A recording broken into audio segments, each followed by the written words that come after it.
Bonsoir tout le monde.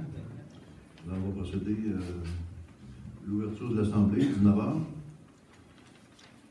On va faire la lecture de l'ordre du jour. Donc, au point 1.2, c'est la lecture de l'ordre du jour. 1.3, adoption du rapport financier 2024 et rapport de l'auditeur indépendant Raymond Chabot, Grant Thornton. 1.4, adoption du procès verbal de la séance ordinaire du 12 juin 2025. 1.5, congrès de la FQM. 1.6, appui au projet CADA en faveur des aînés. Et ça se peut que ça, FADOC? C'est ça, dans le projet FADOC, en faveur des aînés et des clubs FADOC. 1.7, mandat Morancy Société d'avocats devant la commission d'accès à l'information. 1.8, dépôt du bordereau de correspondance de juin 2025. Au point 2.1, autorisation des dépenses du mois de juin 2025. 2.2, programmation TEC 2024-2028, version 1. 2.3, période de questions. 3.1, entente régionale d'entraide mutuelle de protection contre les incendies, MRC de Mekinac. 4.1, mandat pour l'asphaltage de divers tronçons. 5.1, projet de regroupement d'OMH de la ville de Shawinigan et l'OMH de Mekinac, de l'OMH du lac Saint-Pierre et de l'OMH Anna-Milo.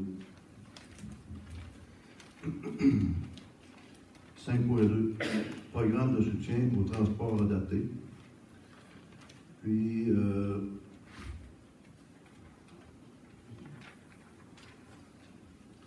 6.1 Varia, 6.2 point d'information du maire, 6.3 période de questions, 6.4 levée de l'Assemblée. Ça me prendrait un proposeur. Madame Frenette. Tout le monde est d'accord? Oui. M. Martel aussi? Oui. Merci. Donc, je vais vous dire comment on va procéder. On va procéder tout de suite avec M. Jean Morissette de la firme Raymond Chabot, Grant Thornton. Donc, il va faire la présentation du rapport. Ça va être suivi immédiatement d'une période de questions uniquement sur le rapport financier avec M. Morissette. Puis ensuite de ça, M. Morissette va quitter. Puis on va poursuivre avec le reste de l'ordre du jour. Ça vous convient? OK. Fait qu'allons-y, M. Morissette. Bonsoir tout le monde. Ça me fait plaisir d'être ici avec vous ce soir pour vous présenter le rapport financier de Notre-Dame de Montauban le 31 décembre 2024, puis notre rapport de l'auditeur indépendant. Comme M. le maire disait, s'il y a des questions à la fin, là, ça va me faire plaisir d'y répondre. Donc, je vais commencer par le rapport de l'auditeur indépendant. Je vous fais grâce de la lecture complète. C'est un rapport quand même de 3 pages, mais tout simplement pour vous dire qu'il a été évidemment rédigé selon les normes de la profession. Et la particularité, depuis l'année dernière, c'est une réserve concernant une norme comptable sur les obligations de mise hors service d'immobilisation, ce qu'on appelle dans le jargon les OMHS. Une nouvelle norme comptable qui est rentrée en vigueur l'année dernière, qui demande finalement aux entités du secteur public de répertorier toute infrastructure qui pourrait avoir des contaminants. On pense à l'amiante, entre autres, là, qui est le sujet important, mais tout autre contaminant devrait être considéré aussi. Donc, demande de faire des estimations, répertorier les infrastructures qui pourraient avoir des contaminants, estimer les coûts de décontamination et comptabiliser ça au livre d'une certaine façon, donc je ne vais pas rentrer dans les détails, là. Mais cette norme-là n'a pas été appliquée par la municipalité de Notre-Dame de Montauban. Les travaux relatifs à ça n'ont pas été faits. Et les expertises non plus. Donc, comme c'est le cas de plusieurs municipalités, donc, je me dois de mettre une réserve au rapport là, de l'auditeur indépendant. Mais mise à jour,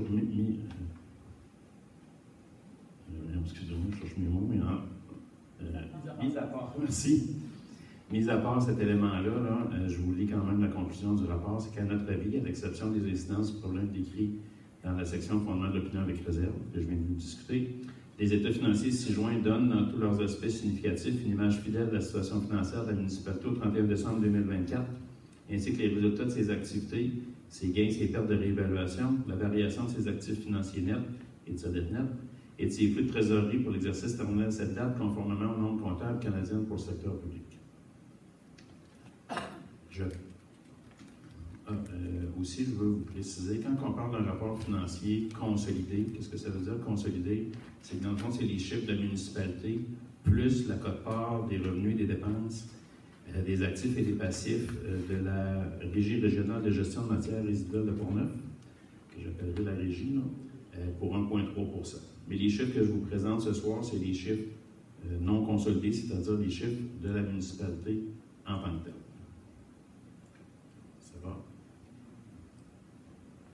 Excusez-moi, je pense que j'ai fermé mon document.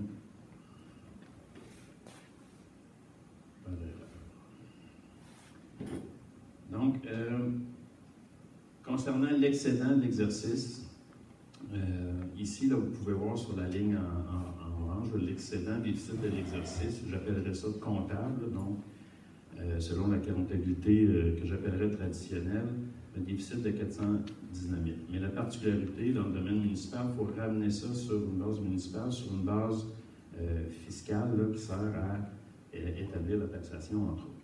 Donc, ce qu'on fait, c'est qu'on part du bénéfice comptable, on rajoute la dépense d'amortissement, qui n'est pas une dépense monétaire. Ici, il y a un ajustement là, concernant un reclassement d'immobilisation en charge là, pour 16 700 $. Un revenu là, qui constitue l'encaissement des prêts qui sont faits aux citoyens.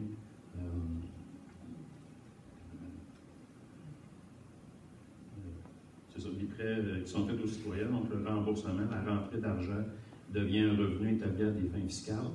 Le remboursement de la dette à long terme devient une dépense à des fins fiscales.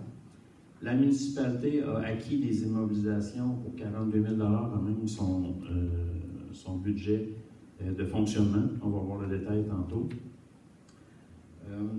Ici, a constitué là, une dépense là, pour les élections de 3 000 $, conformément aux normes.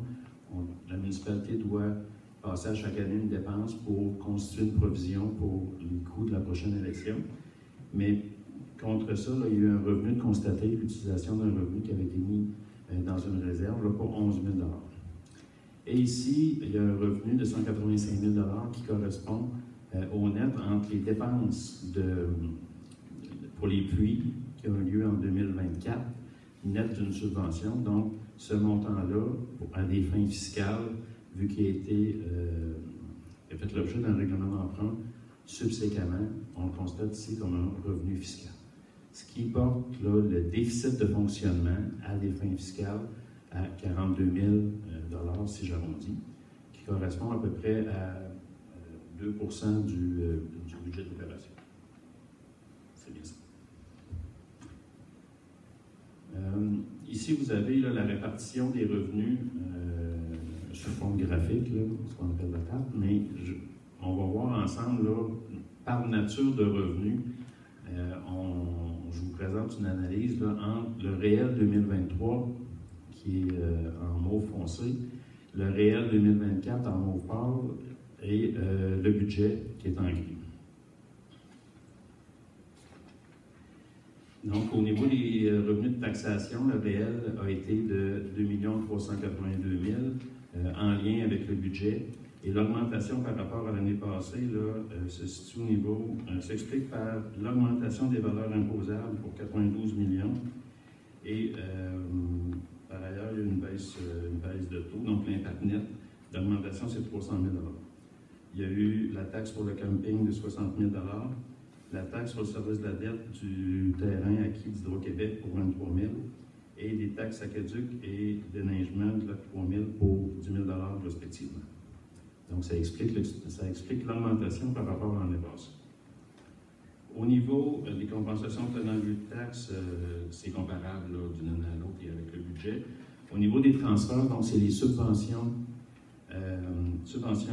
obtenues là, par la municipalité Donc, par rapport à l'année passée, là, il y a eu des subventions pour les pluies, mais la subvention 2024 a été inférieure de 30 000 à la subvention de 2023. Puis, il y a une subvention qui était prévue là, pour le Fonds québécois d'initiative sociale qui a eu lieu, il y avait une subvention en 2023, il n'y en avait pas en 2024, donc ça explique une variation, une diminution de 41 000 $. Ça va pour ça? Au niveau des services rendus, le réel est en dessous du budget parce qu'il y a des revenus de lotissement de parc pour 30 000 $ qui ne sont pas concrétisés. Au niveau des autres revenus,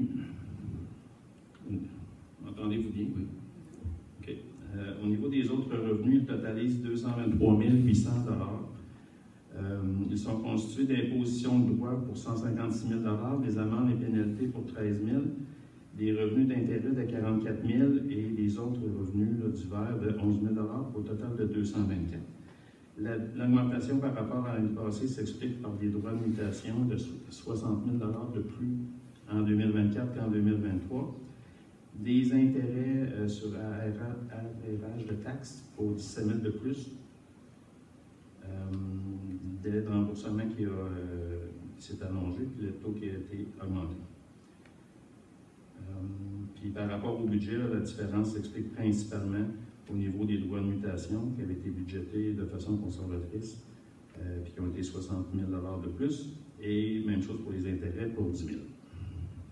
Ça marche?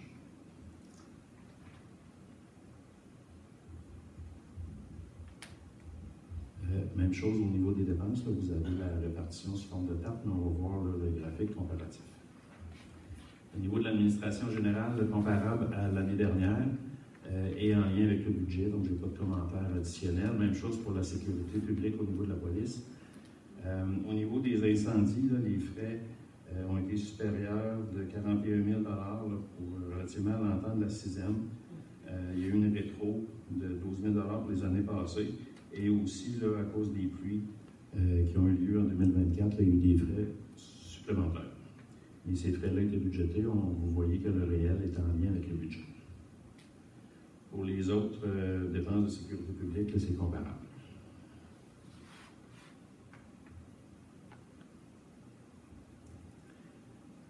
Au niveau de la voirie municipale... Excusez-moi. Oui. Est-ce qu'il y aurait moyen de mettre votre image en plein écran? Parce qu'on ne voit pas le titre. Disons que moi, les outils en haut, ça m'est égal. Est-ce qu'il y aurait un moyen de voir où c'est qu'on est rendu, s'il vous plaît? Parce que là, on ne sait pas où c'est qu'on est. Vous comprenez ce que je veux dire? Oui, je veux voir l'image, mais tout le bandeau en haut, ça ne nous intéresse pas. Et puis,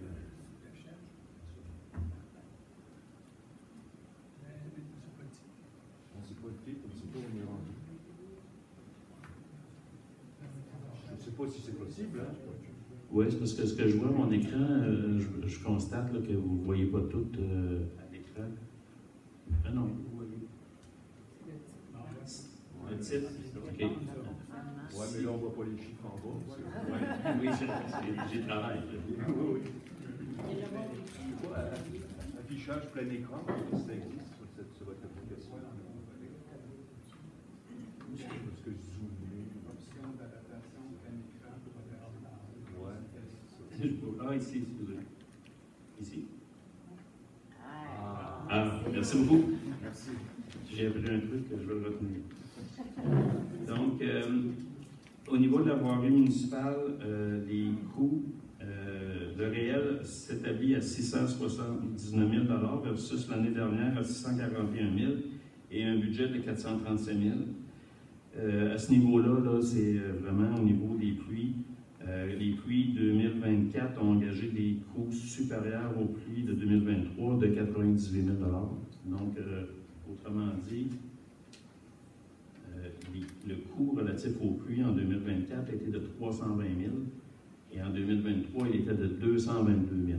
Donc, une augmentation par rapport à l'année passée d'une centaine de mille. Par ailleurs, il y a certains travaux qui avaient été faits en 2023, qui n'ont pas été refaits en 2024, 2024. Il y a moins de travaux qui ont été faits pour 31 000 La différence avec le budget, qui était à 437 000, mais évidemment, une grosse partie de l'explication est relative au puits 2024 pour 320 000 et divers travaux de chemin là, qui n'ont pas été faits pour 70 000 Au niveau de transport, l'enlèvement de la neige, les coûts ont été de 570 000 versus 385 000. La municipalité avait budgété une hausse à ce niveau-là, mais le coût 2024 a été supérieur là, à ce qui avait été estimé. Les coûts d'enlèvement de la neige ont augmenté de façon importante, là, comme dans plusieurs municipalités que j'ai pu voir. Au niveau des transports autres, là, tout est en ligne.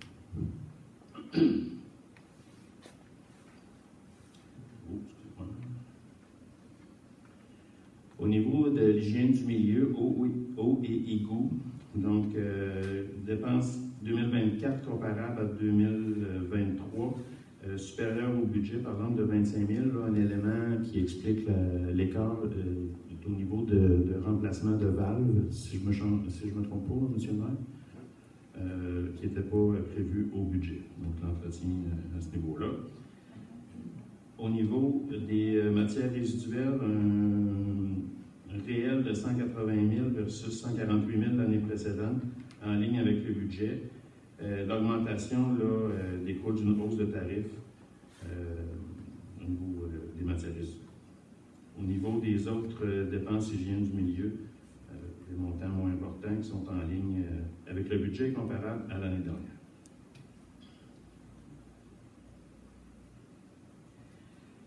Au niveau santé et bien-être, réel 2024, 25 000 versus un réel de 68 000 l'année dernière.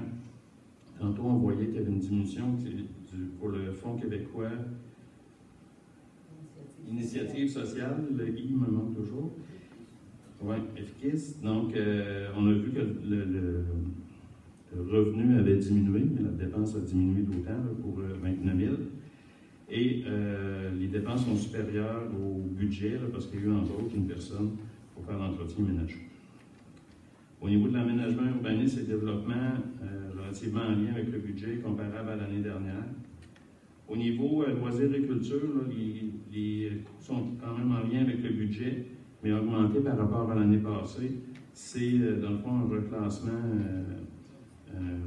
de salaire d'une personne qui, avant son salaire, était en partie dans l'administration. Cette année a été mis à la bonne place, si on veut, là, pour loisirs et culture.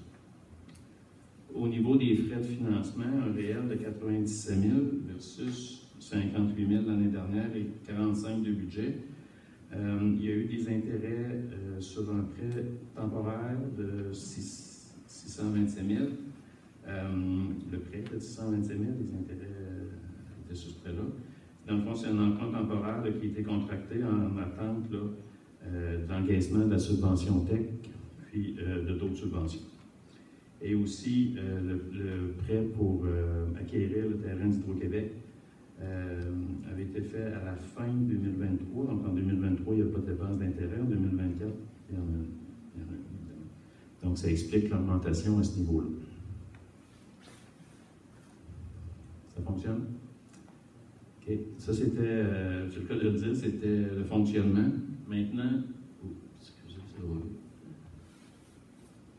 Maintenant, j'arrive au niveau des investissements.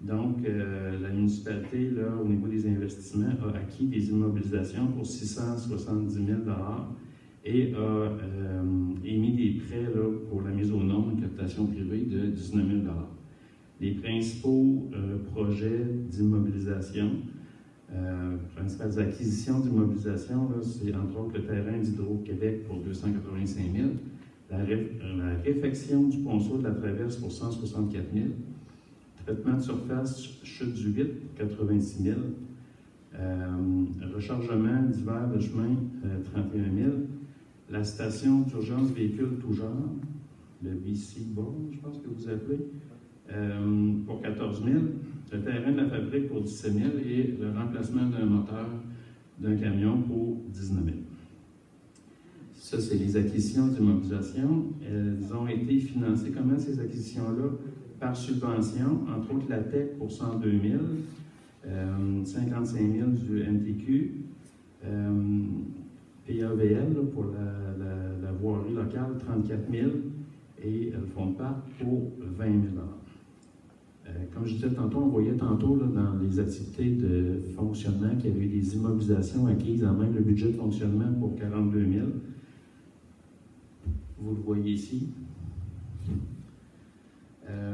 Entre autres, ça servait au terrain de la fabrique pour 10 000, la station d'urgence véhicule tout genre 4 000, le cadre de mesure de l'eau de la rivière 6 000 et la mise au nom de l'aréna pour 9 000. Il y a 40 545 $ d'immobilisation qui ont été acquises, là, même les excédents de fonctionnement affectés. Le moteur de camion, 19 000. Le traitement de la surface, c'était combien déjà? 86 000. Et une portion du terrain de la fabrique qui est là-dedans. Donc, le solde des financements, financement des investissements en cours, donc les dépenses d'immobilisation qui ont été faites, que le financement est en cours, est à venir, se situe là, à 200 723. Là-dedans, il y a un règlement d'emprunt approuvé pour les prêts de faux septiques et les prêts d'installation de captation d'eau privée pour 28 000 et 58 000, donc un total de 84. La réfection Ponceau, rue de la Traverse pour 108 000 et autres pour 8 000, là, ce qui fait le 200 000 à financer. À financer ou la subvention est à venir. Ça va?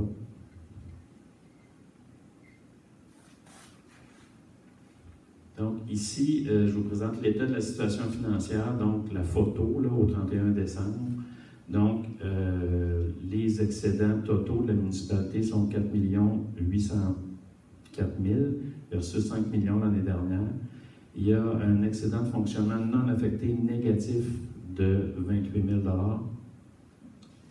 Il y a des réserves financières et des fonds réservés là, pour la réserve pour un véhicule et le fonds d'élection que je vous parlais tantôt, là, la provision qui est faite pour les coûts d'élection de cette année, qui totalise le 23 000 $. Il y a les dépenses à constater ou à pourvoir. L'élément principal là-dedans, c'est le 185 000 là, que je vous disais tantôt, le coût des pluies 2024, moins les subventions recevoir, qui vont être financées, là, qui ont fait l'objet d'un règlement d'emprunt en 2025. Et des divers projets de fonctionnement là, pour 45 000. Et l'investissement net dans les immobilisations, là, qui en gros sont les immobilisations moins les dettes pour 5 252 000. Ce qui explique l'actif net de la société, de la municipalité. Ça marche?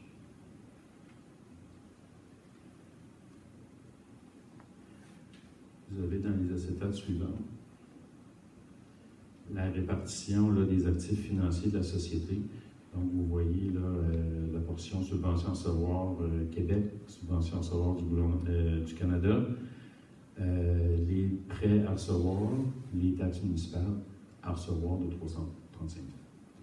Vous voyez au niveau des passifs financiers, les emprunts temporaires étaient de 991 000 à la fin de l'année. La dette à long terme, on va le voir tantôt, était à 1 293 000. Le découvert bancaire était à 48 000. Et il y avait des créditeurs de charges à payer, donc tout ce qui est fournisseurs, salaires, vacances à payer pour 300 000. Et il y avait 60 000 de revenus reportés, donc des sommes encaissées qui n'ont pas été utilisées aux fins prévues, donc qui sont à reporter dans le futur, qui vont être utilisées dans le futur.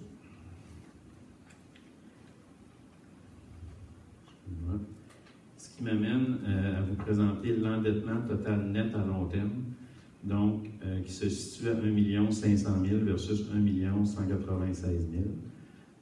Comment ça s'explique? C'est la dette de la municipalité qui est à 1 294 500. Il y a les activités d'investissement financier qu'on voyait sur les planches précédentes là, pour 200 000 $. La municipalité a des subventions à recevoir de 126 000 $ pour rembourser la dette à long terme. Et on considère aussi la quote-part qui revient à la municipalité, la quote-part de la dette de la MRC pour 130 700 $. Donc, ça fait un endettement total de 1 500 000 comparé à 1 200 000 l'année dernière et 1 445 000 l'année précédente.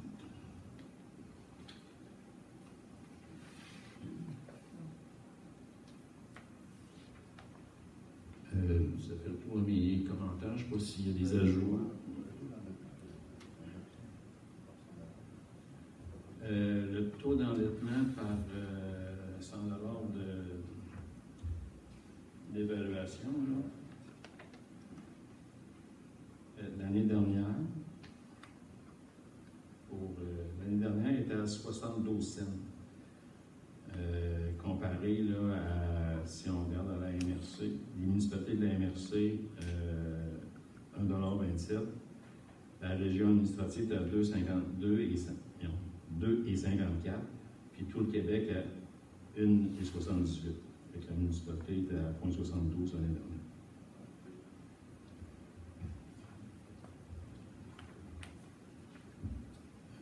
Je pense que j'ai fait le tour de mes commentaires. Si vous avez des questions, ça va me faire plaisir d'y répondre.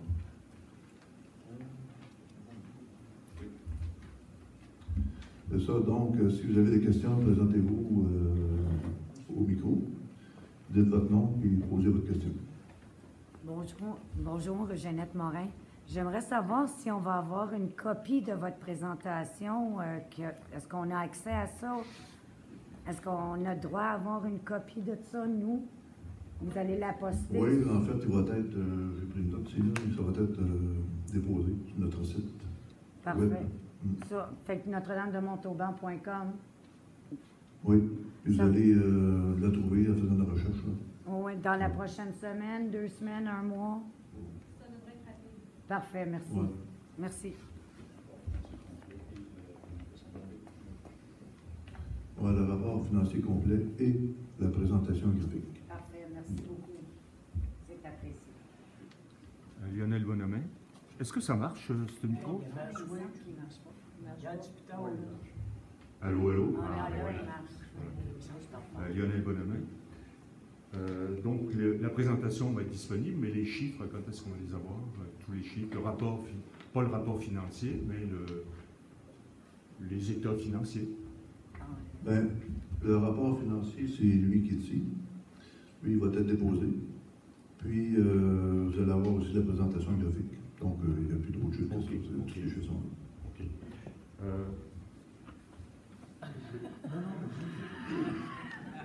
Bonsoir, Martin Lavallée. Question en lien avec les pluies. Vous avez fait mention que dans les résultats de 2024, les dépenses réelles engagées par la municipalité, on parlait de 320 000 approximativement. Donc, la dépense de 326 000 est dans les résultats de l'année. Et là, récemment, vous avez eu le vent d'une subvention à venir en lien avec ces dépenses-là, si je comprends bien? Bien, les dépenses engagées en 2024 étaient de 320 000, vous avez dit, là, le chèque que j'ai dit. Puis, il y a eu des demandes de subvention. Le montant estimé à recevoir qui a été comptabilisé, c'est 135 000 $. Le reste a été mis, ce qu'on appelle un montant constaté à taxer ou à pourvoir. Là. Ça a fait l'objet d'un règlement d'emprunt. Okay. Donc, le 135 000, vous, comme vérificateur, vous avez suffisamment d'éléments probants pour justifier ce revenu-là pour 2024? Récemment, j'imagine? OK. Ils ont fait un versement. Parfait. Qu'arrive-t-il par rapport au budget 2025 où cette même dépense-là de 400 000 quelques a été budgétée dans le budget de 2025 en échange d'une subvention également à recevoir et du financement résiduel qui ne serait pas couvert? Est-ce qu'on doit comprendre que le budget 2025 devrait en principe être révisé à la baisse de cette dépense-là? Je peux intervenir dans le processus budgétaire de 2025. Je n'ai pas vu le budget 2025, donc je ne peux pas répondre à votre question à ce niveau-là. Comme dans tous les budgets qu'on fait, on prend les dépenses qu'il y a, qui s'en viennent, qu'on pense qu'il va y avoir, on prend tous les éléments en considération, on fait un budget 2025.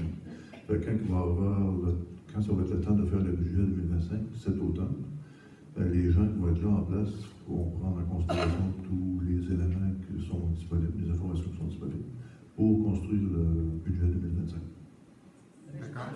Mais Je monsieur, pense qu'on- Excusez, de 2026. Je pense qu'on mêle le budget de fonctionnement, puis qu'est-ce qui était dans le PTI pour les chemins. Parce que qu'est-ce que vous parlez dans le budget, là, c'est pour le, qu'est-ce qui était dans le PTI pour les chemins. C'est ça. Il y avait un règlement d'emprunt. Puis qu'est-ce qu'on a mis dans le budget? C'est un équivalent d'intérêt qu'on pensait que c'était pour coûter, qui représentait à peu près 120 000 $ pour l'année. Ça, c'était dans le budget de fonctionnement. Oui, c'est un bon point, Mme Follette, parce que les gens mélangent ça souvent. Je ne sais pas ce qu'on pourrait faire pour aider les gens à mieux comprendre. Mais le plan triennal puis le budget, c'est deux choses complètement différentes. ok, non, c'est parce que comme les dépenses de 2024 avaient déjà été entourées en 2024, le financement correspondant aurait dû être dans le budget 2024 et non pas répété. Le budget 2024, on ne savait pas qu'il était Ben, pas quand je dis le budget, je veux dire les résultats, dans le sens que les résultats, au moment d'établir le budget, le 400 000 était déjà engagé par la municipalité. Donc, en 2025, on n'a pas à réengager ce 400 000-là pour des travaux déjà faits. Il n'est pas là non plus, il est dans le PTI. Ah, OK. Parfait. Merci. Et pour ceux qui ne savent pas c'est quoi un PTI, c'est le plan triennal d'investissement. C'est des prévisions. Ça a tout le temps fonctionné comme ça depuis que je suis conseillère, il y a un budget de fonctionnement puis un PTI. Puis ça a tout le temps été comme ça. Autant quand vous étiez là, ça fonctionnait mal. Oui, non, je comprends, mais le point ici, c'est que la somme était déjà dépensée en 2024. Les travaux préliminaires pour la réparation avaient été faits en 2024. Alors, c'est pour ça que je posais la question, est-ce qu'il ne devrait pas ne pas avoir été remis en 2025, parce que ce n'était pas une nouvelle dépense en 2025, la dépense était déjà faite en 2024. C'est un plan triennal d'immobilisation, c'est qu'est-ce qu'on prévoit dépenser.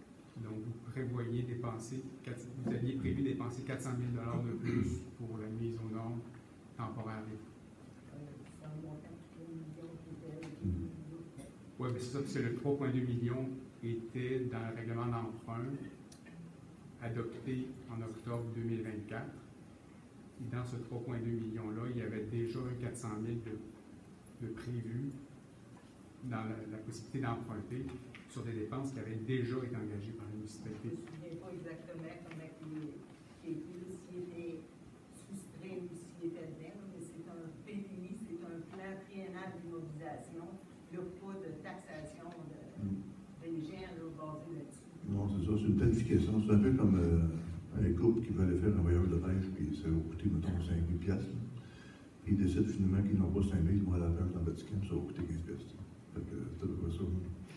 Tu n'es pas obligé de dépenser l'argent que tu prévois. Tu penses que tu vas le faire, mais tu ne Non, mais feras probablement pas. mon Ou pas point- ça dépend de la liquidité que les municipalités ont en ce moment-là. Mais dans votre PTI 2025, il y avait un 400 000 dans les dépenses prévues, qui étaient des dépenses qui avaient déjà été dépensées par la municipalité. Je pense que 299 000 plus un 100 000 de provisions qui restaient à dépenser avant la fin de l'année. Et le projet d'emprunt que vous avez fait prévoyait d'emprunter sur cette somme de 400 000-là qui avait déjà été dépensée. C'est bon. J'ai dû faire erreur. Je vais me réviser. Je vais Je pense qu'il y avait une madame qui voulait poser Oui. une question. Oui, le général Morin. Écoutez, votre conclusion dit que vous donnez votre opinion avec réserve. Parce qu'il y a des nouvelles normes que la municipalité n'a pas encore fait. C'est combien de temps qu'on a pour se mettre aux normes? Et pourquoi que c'est pas déjà fait? Est-ce que c'est très coûteux? Est-ce qu'on n'a pas les spécialistes? C'est pourquoi qu'on ne fait pas le travail?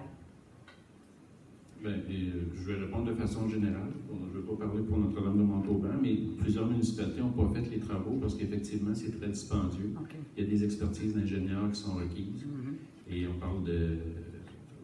Je ne veux pas faire de soumission à leur place, là, mais on parle de dizaines de milliers de dollars là, souvent. Pour, OK. mettons, à titre informatif, les grandes villes là, ont mis des équipes équipes en place, là, les gens d'infrastructure, les gens des finances, les experts, etc. Puis on a combien de temps pour se mettre aux normes? Est-ce qu'ils nous ont donné comme on a 5 ans, ou ils ont juste dit, là les nouvelles normes, mettez-vous. La norme a été publiée, je ne me souviens pas quand. Là. Généralement, une norme comptable est publiée au moins 1 an avant son application. Okay. Mais il n'y a pas de. La période transitoire est finie. Il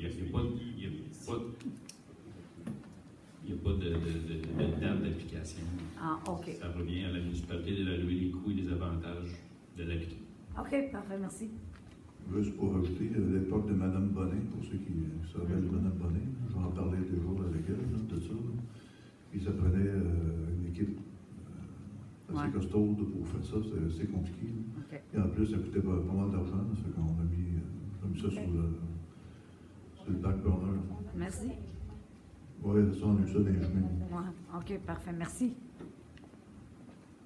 Bonsoir, Martin Lavallée. Une question additionnelle sur les droits de mutation. Vous avez mentionné environ 135 000 de revenus pour 2024.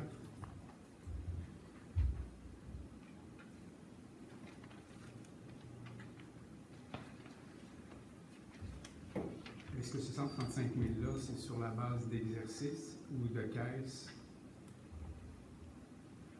De mémoire d'exercice. D'exercice.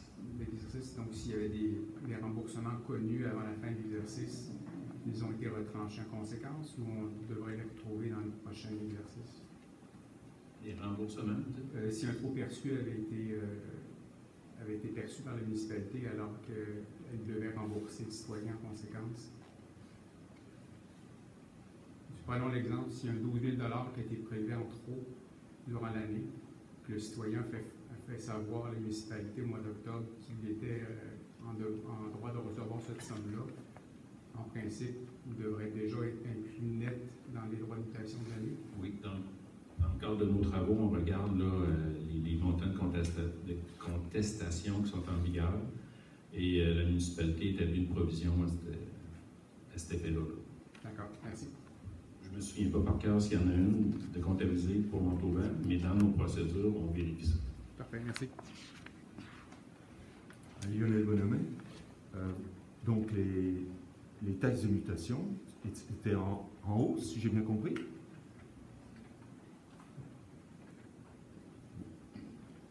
Oui. OK. Et puis, les taxes de parc étaient en baisse. Les taxes de parc, pour les parcs, vous avez parlé de 30 000 $ qui ne se sont pas concrétisés. C'était au niveau des services rendus, c'était pas au niveau des taxes, mais effectivement, ça ne s'est pas concrétisé. Okay. Est-ce qu'on peut faire un parallèle entre les droits de mutation et puis les revenus de parc? Non, en fait, c'est peut-être, c'est-tu dans la dernière séance qu'on avait parlé de ça ou l'autre devant, on avait répondu à cette question-là. Il y avait un problème dans la réglementation, la réglementation n'était pas assez claire, donc il y avait de l'interprétation, il y avait de place pour l'interprétation. Donc, les entrepreneurs en ont profité. Donc, puis, tu sais, c'était correct aussi. Fait que, donc, on n'a pas perçu les frais de parc qu'on avait prévu recevoir à cause de l'interprétation. Donc, on a modifié ce règlement-là il y a quelques temps. Donc, on peut penser que la réponse à M. Lavallée qui a été... C'est ça, on l'a modifié en avril, que M. Nantel m'a dit. Okay. Donc, la réponse à M. Lavallée, M. Lavallée avait posée à l'époque, à savoir combien qu'on avait perdu, c'est 30 000 $. À peu près, là, on peut corréler ça comme ça, à peu près, là, non? Non? Bon. Une autre petite question. Une question générale. Bon, on a des subventions, on est subventionné. Puis souvent, on ne paye pas dans le bon. Quand on fait un investissement et qu'on est subventionné, est-ce qu'il y a une règle générale qui dit qu'on va être subventionné à 80%? Disons que sur le budget ici, toutes les subventions qu'on a eues, elles nous ont coûté combien? Est-ce qu'il y a moyen d'avoir un chiffre comme ça? Réponse générale. Une question générale, là, je pense que ça dépend de chacun des programmes de subvention et du montage financier que la municipalité fait pour un projet. Quand municipalité fait un projet, ben, il y a une portion de subvention selon un programme gouvernemental. Donc, le programme couvre un pourcentage précis des dépenses. Et pour le bout non subventionné, bien, là, la municipalité peut prendre même son budget de fonctionnement, ses actifs, ses surplus affectés ou aller en règlement d'emprunt. Okay. Autrement dit, dans votre analyse, il n'y a pas moyen de savoir combien nous ont coûté les subventions qu'on a reçues. Qu'est-ce que vous voulez dire, combien ont coûté les subventions? Ben, mettons, on va avoir un projet de 100 000, on va être subventionné à 80 000, ça va nous avoir coûté 20 000. Le citoyen, il paye. Non, mais il y a des programmes de subvention, on peut en profiter, puis on peut ne pas en profiter. Mais souvent, quand on profite des programmes de subvention, ça va nous coûter de l'argent, c'est pas gratuit. Alors, est-ce que dans notre analyse, on peut vous révéler, est-ce que vous révélez dans votre analyse le coût, ce que j'appelle le coût des subventions? Non, je n'ai pas cette information-là ce soir. En tout cas, les questions se posent mieux que l'année passée, je trouve. Hein? Oui, à distance, ça n'allait pas bien. J'ai bien noté ça. Martin Lavallée, en lien au droit de parc que M. Bonnelet mentionnait, moi, ma compréhension, c'est que si c'est zéro cette année, c'est qu'il n'y a pas eu de projet de lotissement pour lequel il y avait des droits qui étaient perceptibles. Parce qu'auparavant, les gens avaient la possibilité de lotir par petite phase. Les premiers lots étaient exemptés, puis par la suite, il y avait une perception. Donc, si c'est zéro, c'est parce qu'il n'y a pas eu de projet de lotissement qui a été déposé durant 2024. Au mois d'avril passé, on a changé le règlement. Je pense que vous étiez là. Oui, très bien. On a changé le règlement parce que les entrepreneurs interprétaient le règlement d'une façon. Donc, on a discuté avec nos avocats. Les avocats ont dit effectivement, c'est interprétable. Donc, les entrepreneurs ont fait en sorte qu'ils lotissaient par petits groupes de terrain, mettons un terrain ou deux, ce qui faisait en sorte qu'ils ne donnaient pas de frais de parc. Ils pouvaient lotir 50, mais pas à force de 2. Donc le règlement, il y avait une faille là-dedans. Donc nous, ce qu'on a fait au mois d'avril, on a corrigé cette faille-là. Donc à partir du mois d'avril, les gens ne peuvent plus lotir par petits groupes de 1 ou 2 terrains. C'est le total qui va compter. Si tu en lotis 50, tu payes des frais de parc pour 50. Mais avant, il y avait une faille, donc on a corrigé cette faille-là. OK, donc c'est sûr que pour 2024, il y aurait eu normalement des droits à percevoir. Mais parce que, ben, il n'y aurait pas eu normalement, si les gens ont déposé des projets de lotissement de 2 et respecté le règlement. Oui. Donc, il n'y a aucun frais de parc. Exact, parfait. Il n'y a pas eu de gros projets où les gens développaient 20 terrains puis qui ont payé sur 18 puis les 2 qui étaient Ben, s'ils développaient 20 terrains, ils payaient rien, parce qu'ils lotissaient à coût de 2.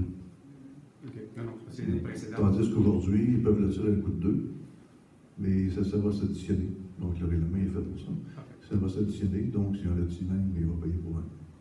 D'accord, merci. Avant, il y avait l'interprétation faisait en sorte que non, on pouvait lotir 2 par 2, puis il n'y avait pas de problème. D'accord, merci. Je veux préciser que le 30 000, c'est l'écart entre le réel et le budget. Mais je ne sais pas, je ne trouve pas l'information, mais je ne peux pas vous confirmer que le réel, c'est 0. Je ne sais pas s'il y en a eu entre eux. Le 30 000 que je fais mention, c'est la différence entre le réel et le budget. Mais là, je ne retrouve pas l'information si le réel est bien à 0. Vous comprenez? Le budget est à 30 000. Ah, OK. Ce qu'il faut comprendre, c'est que la réglementation disait que c'était à partir du 3e. Donc, les gens faisaient 2. Pour ne pas avoir le 3e, ils faisaient 2, au lieu de faire 10. Donc, il fallait, c'est compte, c'était à partir du 3e sur 10. C'était là la fondation. S'il n'y a pas d'autres personnes, on va terminer. M. Morissette va quitter. Je ne vais pas poursuivre l'ordre du jour. Est-ce que ça vous convient, les conseillers, conseillères? Oui, parfait. OK. Oui, merci, monsieur. Très bien. Au plaisir. Bonsoir tout le monde. Bonne soirée.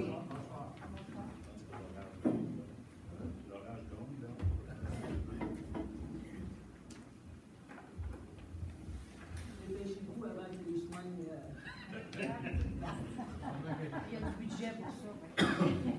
Comme je dis tout le temps, ici, c'est notre âme de montement. Vous avez besoin d'un roue d'espère et une veste de sauvetage.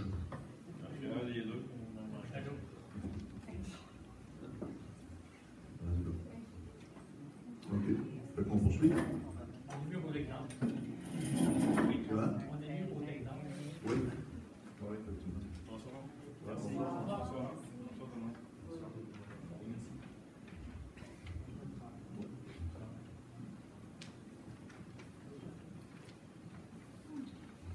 Pour l'adoption, ça prendrait un composant.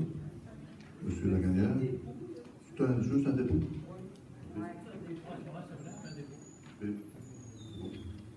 On va changer le terme.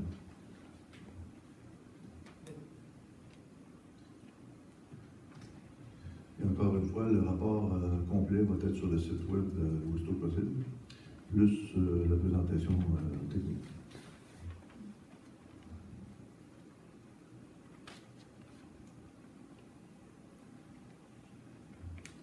Donc, au point 1.4, adoption du procès-verbal de la séance ordinaire du 12 juin 2025, considérant que le procès-verbal de la séance ordinaire du 12 juin 2025 a été remis aux élus avant la présente séance, considérant que les membres du Conseil reconnaissent l'avoir reçu et lu. Donc, il est résolu que le procès-verbal de la séance ordinaire du 12 juin 2025 soit adopté tel que rédigé. Ça prendrait un proposeur. Madame Gauthier. Tout le monde est d'accord? Oui.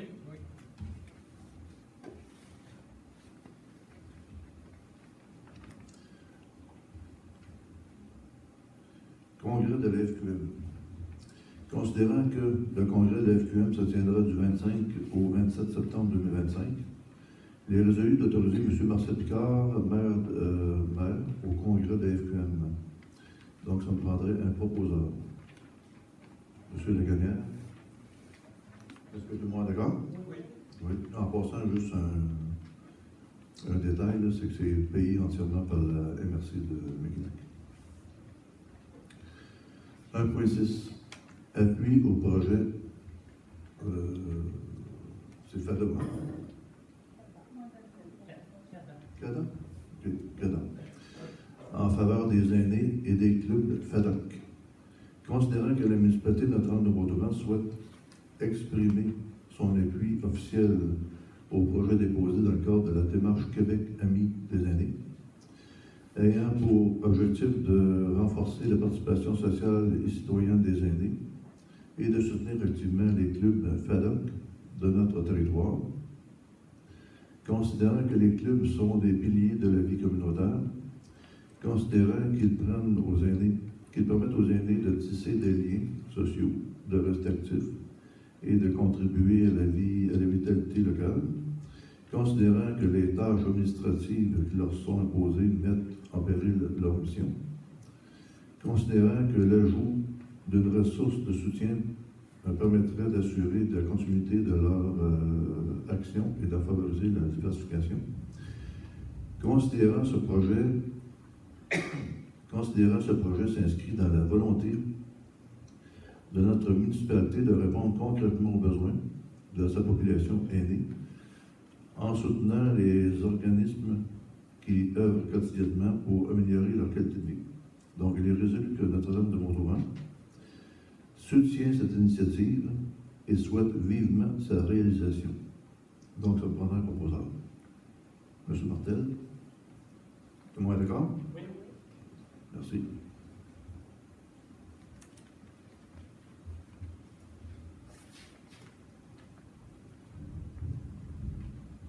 « 1.7. Mandat Montmorency, Société d'avocats, devant la Commission d'accès à l'information. Attendu que la municipalité a reçu plusieurs demandes d'accès à l'information de la part de M. Lionel Bonhomet, attendu que certaines de ces demandes présentent un caractère abusif au sens de la loi sur l'accès aux documents des organismes publics et sur la protection des renseignements personnels, attendu que des demandes ont été déposées auprès de la Commission d'accès à l'information du Québec relativement à ces dossiers, attendu que la municipalité doit être représentée par avocat dans ces dossiers devant la Commission d'accès à l'information. Et ça, j'insiste sur le mot « doit ». Attendu que la firme Morancy Société d'avocats détient l'expertise requise en matière d'accès à l'information et de droit municipal. Donc, il est résolu que la firme Morancy Société d'avocats soit mandatée pour représenter la municipalité devant la commission d'accès à l'information relativement au dossier impliquant M. Lionel Bonhomet. Donc, ça prendrait un proposant. M. Laganière. Tout le monde est d'accord? Oui.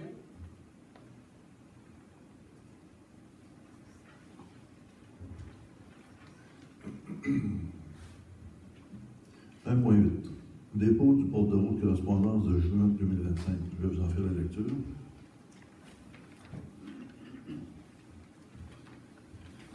On a reçu du ministère des Affaires municipales et Habitations un outil de sensibilisation visant à encourager une consommation responsable de l'eau potable.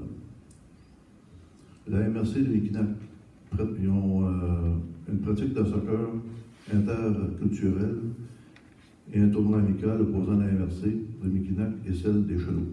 Donc, c'est le 13 juillet, et ceux qui voulaient s'inscrire, ils peuvent toujours s'inscrire, c'est le 13 juillet. Enersic annonce du vidange de fosses optiques du 23 juin au 2 juillet. La CTM demande de résolution concernant les prévisions budgétaires et le plan de développement et services de transport adapté 2025-2027 de la Corporation Transport adapté Mekinac. Le FADOC demande d'appui pour le projet soutien au club FADOC de la région Mauricie. La SAMBA, lancement de l'infolettre. Et l'Association des propriétaires de la Georges ont fait une demande de subvention pour un diagnostic de l'érosion au lac Georges. Alors, c'est tout pour la correspondance. Donc, 2.1, autorisation des dépenses du mois de juin 2025, attendu que la liste des dépenses a été transmise à tous les membres du Conseil. Il est résolu de prouver la liste des dépenses telle que déposée. Pour le mois de juin 2025, la directrice générale est autorisée à procéder au paiement des dépenses y figurant pour un total de 621 947,68. Donc, ça me prendra un proposal. Madame Gauthier. Tout le monde est d'accord? Oui, oui. Merci.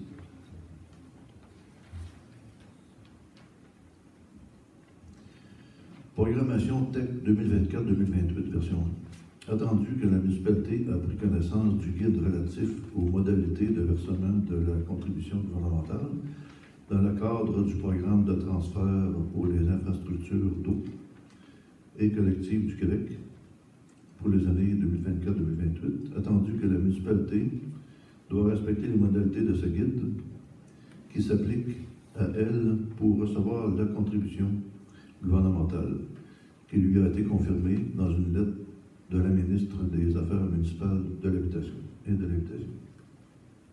Donc, il est résolu que la municipalité s'engage à respecter les modalités du guide qui s'appliquent à elle, que la municipalité s'engage à être la seule responsable et à dégager le gouvernement du Canada et le gouvernement du Québec, de même que leurs ministres, hauts fonctionnaires et employés mandataires de toute responsabilité quant aux réclamations, exigences, pertes, dommages et coûts de toutes sortes, ayant comme fondement une blessure infligée à une personne, le décès de celle-ci, des dommages causés à des biens ou la perte de biens attribuables à un acte délibéré ou négligent découlant directement ou indirectement des investissements réalisés au moyen de l'aide financière obtenue dans le cadre du programme TEC 2024-2028.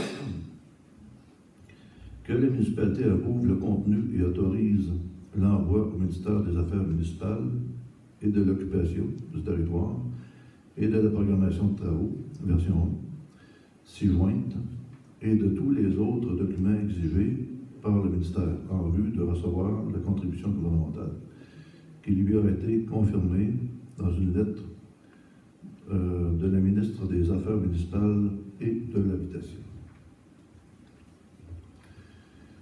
Que la municipalité s'engage à atteindre le seuil minimal d'immobilisation qui lui est imposé pour l'ensemble des 5 années du programme.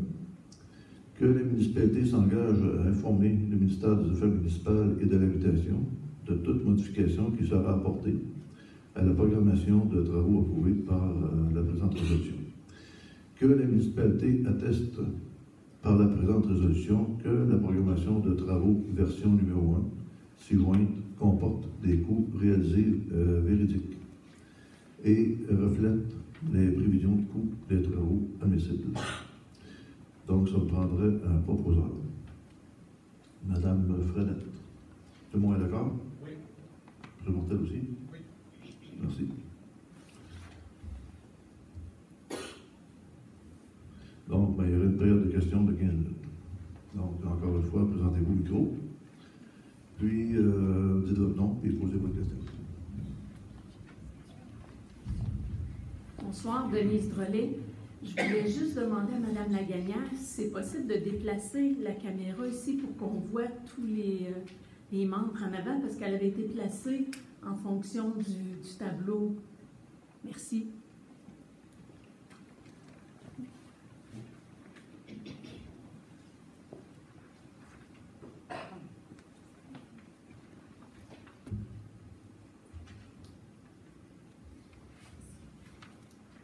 Bonsoir, Martin Lavallée.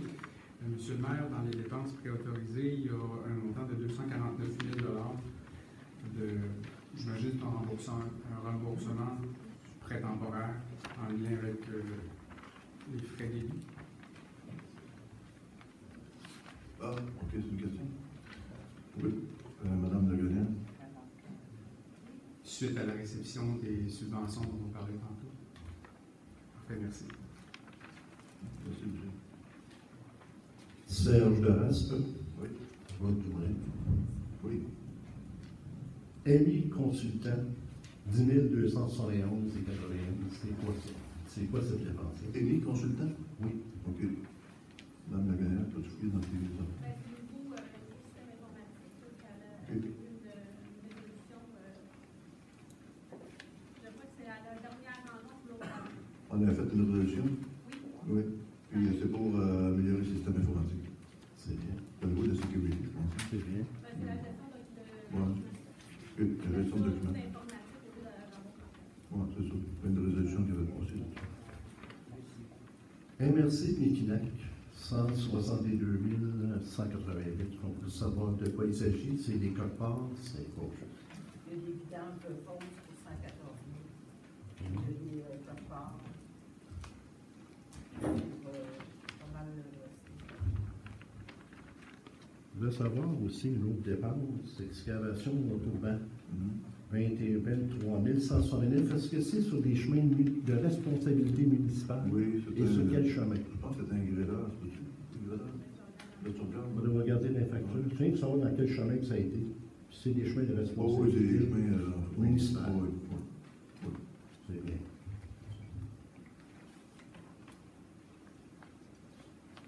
Lionel Bonhomme. À la séance passée, il y a des gens qui ont demandé à ce que les comptes, les chèques Hydro-Québec, ils soient bien détaillés. Qu'on voulait savoir quelle bâtisse coûtait combien d'électricité. Ah, OK, pour les municipalités? Pour la municipalité? Pour la municipalité, là, je vois la page 3, là, il y a plein d'Hydro-Québec, et puis on ne sait pas, il y a des TELUS Québec aussi. Non, on s'est penché là-dessus, mais Mme Lagagnère, pourrais-tu me rappeler comment est-ce que ça a terminé, cette chose-là? Bon, on avait décidé de ça. Regardez le même format, parce que ça. On a pris une décision là-dessus, on garde le même format. Pour pas informer les citoyens. Non, faites attention à vos affaires, comme d'habitude. Mais on a décidé de garder le même format, monsieur. Et puis il me semble qu'il y avait aussi une autre demande qui n'a pas été respectée. Je ne sais plus laquelle. Donc, d'autres questions sur les finances? OK.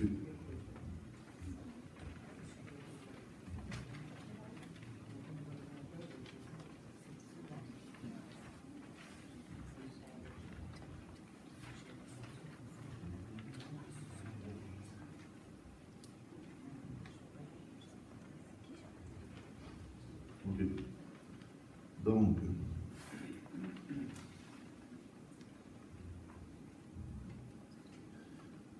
sécurité publique, 3 points. Entente régionale d'entraide mutuelle de protection contre les incendies, MRC de l'ICNAC. Considérant que le protocole d'entente régionale d'entraide mutuelle de protection contre les incendies pour la MRC de l'ICNAC a été soumis aux élus pour approbation. Considérant que les municipalités doivent adhérer au protocole et accepter la tarification de l'année A pour obtenir les services indiqués dans le protocole d'intervention. Considérant que la municipalité de Notre-Dame-de-Montrement confirme en avoir pris connaissance, donc il est résolu que la municipalité de Notre-Dame-de-Montrement confirme qu'elle adhère au protocole d'entente régionale d'entraide mutuelle de protection contre les incendies pour la MRC du CNAC et accepte la tarification présente de l'annexe A du dit protocole. Donc, ça me prendrait un proposeur. Monsieur Lagagnère. C'est juste une précision. C'est une grille de tarifs. Si les gens de Sainte-Tech, nous viendraient ici à Notre-Dame, il y aurait des tarifs. Si les gens de Notre-Dame vont à Sainte-Tech, il y aurait les mêmes tarifs. Donc, c'est un échange de tarifs de services. 4.1. Ah, merci. Tous d'accord. C'est concentré sur mes minutes. Oui, on va prendre un proposeur. Monsieur Le Gallière. Et tout le monde est d'accord? Oui.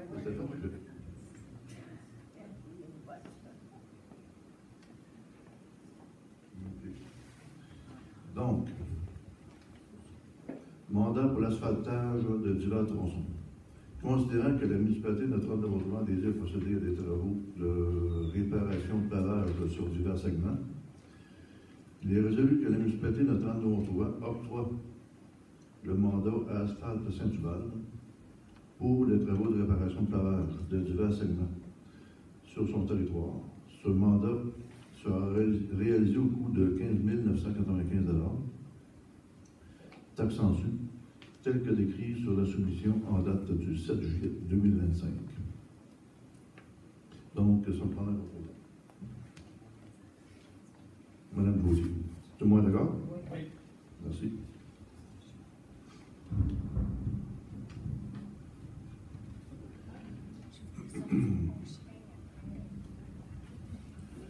Projet de regroupement de l'OMH de la ville de Shawinigan, de l'OMH de l'Équinac, de l'OMH du lac Saint-Pierre et de l'OMH Anobidou. Attendu qu'en vertu de l'article 58.1.2 de la loi sur la Société d'habitation du Québec, le gouvernement peut, par décret, constituer un office municipal d'habitation issu de la fusion d'offices municipaux existants. Attendu que l'Office municipal d'habitation de la ville de Shawinigan, l'Office municipal d'habitation de l'Équinac, l'Office municipal d'habitation du lac Saint-Pierre et l'Office municipal d'habitation Anamilo ont présenté au Conseil municipal de ville de Shawinigan, de la ville de Sainte-Tite, de la municipalité de Sainte-Tech, de la municipalité de Saint-Adèle, de la municipalité de Lac-aux-Sorts, de la municipalité de Notre-Dame-de-Rozoy, de la municipalité de Hérouville, de la municipalité de Saint-Séverin, de la municipalité de Grande-Ville, de la ville de Louisville, de la municipalité de Saint-Justin, de la municipalité de la paroisse de Saint-Léon-le-Grand, de la municipalité de Yamachiche, de la municipalité de Charette, de la municipalité de la paroisse de Saint-Alexis-des-Monts, de la municipalité de la paroisse de Saint-Bernardin, et de la municipalité de Saint-Paulin, leur intention commune de se regrouper. Attendu que le nouvel office à être constitué par le gouvernement succédera à l'Office municipal d'habitation de la ville de Shawinigan, à l'Office municipal d'habitation de l'Équinac et à l'Office municipal d'habitation du lac Saint-Pierre et à l'Office municipal d'habitation Anamilo, lesquels seront éteints. Attendu que ce nouvel office deviendra l'agent de la ville de Shawinigan, de la ville de Sainte-Tite, de la municipalité de Sainte-Tech, de la paroisse de Sainte-Adèle, de la municipalité du Lac-aux-Sables, de Notre-Dame-de-Montauban, de la paroisse d'Hérouville, de la paroisse de Saint-Séverin, du village de Grande-Pile, de la ville de Louisville, de la municipalité de Saint-Justin, de la paroisse de Saint-Léon-le-Grand, de la municipalité de Machiche, municipalité de Charette, municipalité de la paroisse de Saint-Alexis-des-Monts et de la municipalité de la paroisse de Saint-Barnabé et de Saint-Paulin.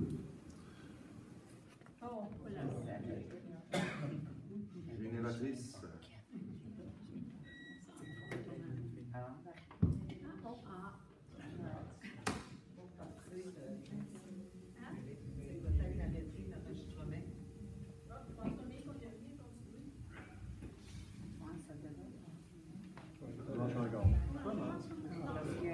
Me donner l'occasion de prendre un peu d'eau. Attendu qu'il y a lieu pour la municipalité de Notre-Dame d'émettre une recommandation favorable à ce regroupement. Donc, il est résolu que le Conseil recommande favorablement le regroupement de l'Office municipal d'habitation de la ville de Shawinigan, de l'Office municipal d'habitation de Québec, de l'Office municipal d'habitation du lac Saint-Pierre et de l'Office municipal d'habitation à Nabilou. Donc, ça me prendrait un proposeur. Monsieur Lagonière, tout le monde est d'accord? Oui. Merci. 5.2. Programme de soutien au transport adapté. Attendu que la municipalité de Notre-Dame-de-Montauban a confié à la Corporation de transport adapté de Mikinak, organisme délégué, la responsabilité d'organiser le transport adapté pour l'ensemble des municipalités du territoire depuis 1990. Attendu que la municipalité de Notre-Dame-de-Montauban désigne la municipalité de Sainte-Tech comme organisme mandataire pour le service de transport adapté.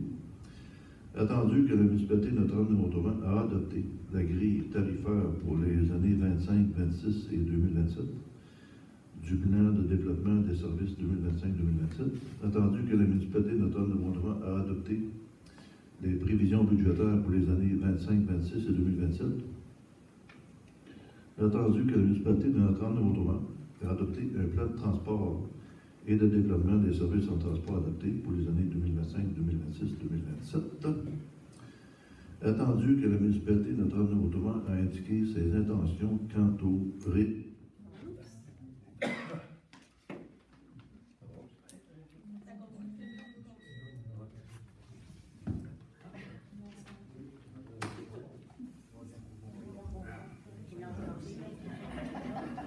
dans les points. Il faut voir à chaque fois, ça la ramène. Oui, c'est ça, ça me donne une chance. OK, de réinvestissement des surplus dans le cadre du plan de transport et de développement des services 2025-2027. Attendu que la municipalité de Notre-Dame-de-Montauban prévoit contribuer financièrement à la hauteur de 3 087,63 $ pour le transport adapté en 2025. Attendu que la municipalité de Notre-Dame-de-Montauban prévoit contribuer financièrement à une hauteur de 3 237,90 pour le transport adapté en 2026. Attendu que la municipalité de Notre-Dame-de-Montauban prévoit contribuer financièrement à la hauteur de 3 294,70 pour le transport adapté de 2027. Attendu que le service de transport adapté a réalisé 5 456 déplacements en 2024 et prévoit en effectuer 6 000 en 2025, 6 000 en 2026 et 6 000 en 2027. Attendu que le programme de soutien au transport adapté 2025-2027, volet 1, exige l'adoption d'une résolution contenant les informations nécessaires pour le ministre des Transports et de la Mobilité durable, puisse prendre une décision. Donc, il est résolu de s'engager à respecter les critères d'admissibilité du programme de soutien au transport adapté 2025-2027, après en avoir dûment pris connaissance. De confirmer au ministère des Transports et de la Mobilité durable l'engagement de la municipalité de Notre-Dame-de-Montauban, conjointement avec les autres municipalités de la MRC de Mikinak, à contribuer financièrement pour un minimum de 20% du budget de fonctionnement annuel. De demander au ministère des Transports et de la Mobilité durable l'octroi d'une contribution financière de base dans le cadre du programme de soutien au transport adapté, volet 1, qui s'élève à 147 108 pour l'année 2025, 151 008 pour l'année 26 et à 154 908 pour l'année 2027.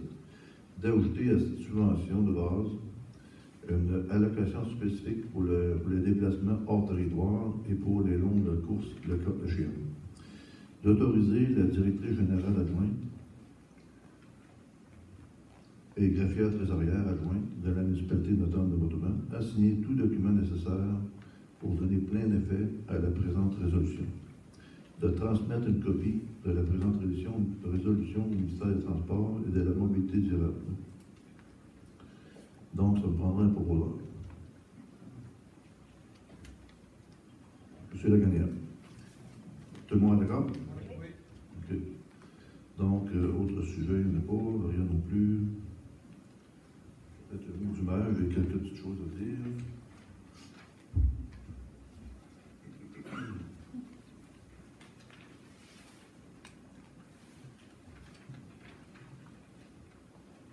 Je vais commencer par M. Terrasse, puis il posait une question à la dernière séance, comment ça coûtait les frais de contestation pour les taux de taxes. 13 807 $, ce prix.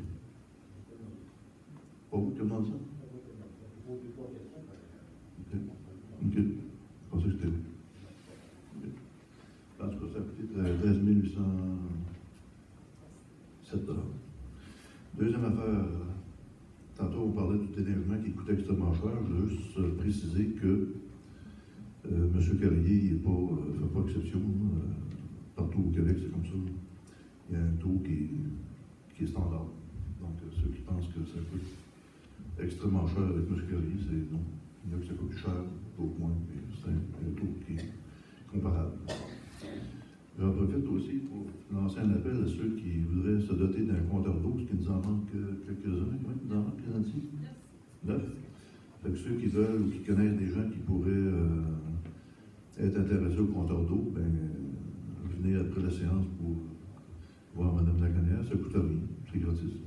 Et quand ça va devenir obligatoire, mais là, ça va coûter quelque chose.